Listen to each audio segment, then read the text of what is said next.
ધવલ પટેલ દ્વારા એક નિવેદન આપવામાં આવ્યું અને કહેવામાં આવ્યું કે વાંસદા ચીખલીના ધારાસભ્ય બહાનેબાજ અને ધરણેબાજ છે, એ રીતે એક નામ આપવામાં આવ્યું અને એમના ટોન્ટ મારી અને કહેવામાં આવ્યું કે આવનાર સમયમાં ભાજપનો ભગવો એ સીટ ઉપર પણ લહેરાશે અને એના માટે પણ ચેલેન્જ ખુલ્લામ ખુલ્લું આપી દીધું છે.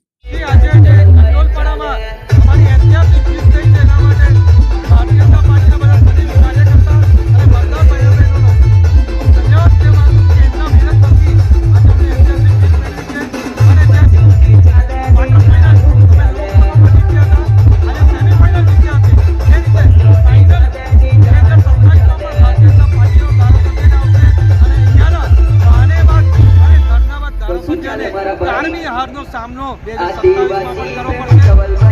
એકદમ ગંદી રાજનીતિ હતી તેનો લોકોએ જવાબ આપ્યો છે અને ખાલી વાર્તામાં પણ વિકાસની રાજનીતિ ચાલશે એ લોકોએ સમર્થન આપ્યું.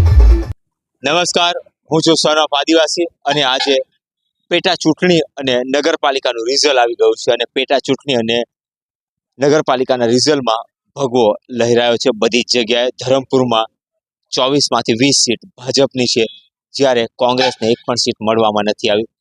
એવી જ હાલત પારડી ખાતે પણ થઈ છે અને પારડીમાં પણ ભગવો લહેર્યા છે, વલસાડમાં પણ ભગવો લહેરશે. જ્યારે પેટા ચૂંટણી કંડોલપાડાની વાત કરીએ ત્યારે કંડોલપાડાનો માહોલ ખૂબ રસાકસીવાળો હતો અને કંડોલપાડામાં જ ગત થોડાક દિવસ પહેલા ચૂંટણી પ્રચાર પૂર્વે પણ એક મારામારી જેવો હાદસો થયો હતો અને એમાં પણ વાત ખૂબ મોટી થઈ હતી, જેને લઈ એ ચૂંટણી ખૂબ મોટી રસપ્રદ થઈ હતી અને ચૂંટણી ઉપર જ લોકોની નજર હતી કે ચૂંટણીમાં જીતશે કોણ. ધવલ પટેલ વર્સિસ અનંત પટેલની ચૂંટણી હતી એવું લાગી રહ્યું હતું. જી, हमारा पूरा वलसाड डांग लोकसभा अंतर्गत આવતી વલસાડ, પાડી અને ધરમપુરમાં તો ભારતીય જનતા પાર્ટીનો ભગવો લહેરાયો છે અને કોંગ્રેસ અને અપક્ષ અને આમ આદમી પાર્ટીના સુપડા સાફ થઈ ગયા છે. પણ ખાસ કરીને જે વાંસદા વિધાનસભા અંતર્ગત આવતી કંડોલપાડા તાલુકા પંચાયત છે, જે હંમેશા કોંગ્રેસનું ગઢ કહેવાતું હતું અને અમુક ગામો આઝાદીના ઇતિહાસ પછી પણ કોઈ દિવસ ભારતીય જનતા પાર્ટી પ્લસ જ નહીં થયું હતું. પણ બે મુદ્દાઓ જે કામ કરી ગયા છે. પહેલો મુદ્દો જે ભારતીય જનતા પાર્ટીની જે વિકાસની રાજનીતિ છે, નરેન્દ્ર મોદી સાહેબની જે વિકાસની રાજનીતિ છે અને જે લોકસભા જીતવા પછી પણ મેં પોતે ત્યાં 9 મહિનામાં 53 વાર પ્રવાસ કરીને અનેક વાર લોકોની નાની મોટી પરેશાની પણ અમે નિરાકરણ કર્યું છે.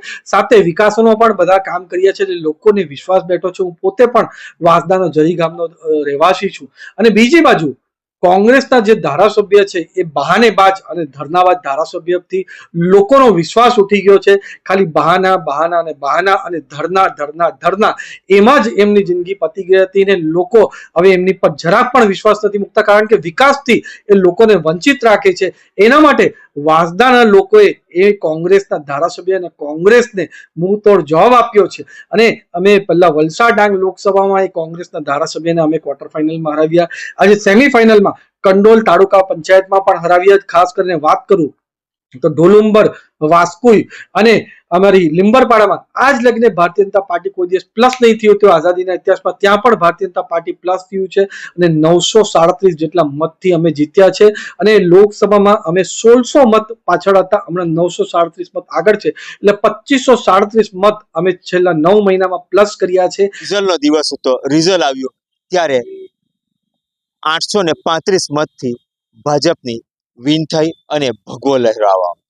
પણ પેટા ચૂંટણીની વાત કરીએ તો પેટા ચૂંટણીની અગાઉની સીટ પણ ભાજપની જ હતી અને ભાજપના જે તાલુકા પંચાયતના સભ્ય હતા એમનું આકસ્મિક મૃત્યુ થવાથી એ સીટ ખાલી પડી હતી, જેને ભાજપની સીટ પર જ ભાજપનો ભગવો લહેરાવ્યો એ પણ કહી શકાય.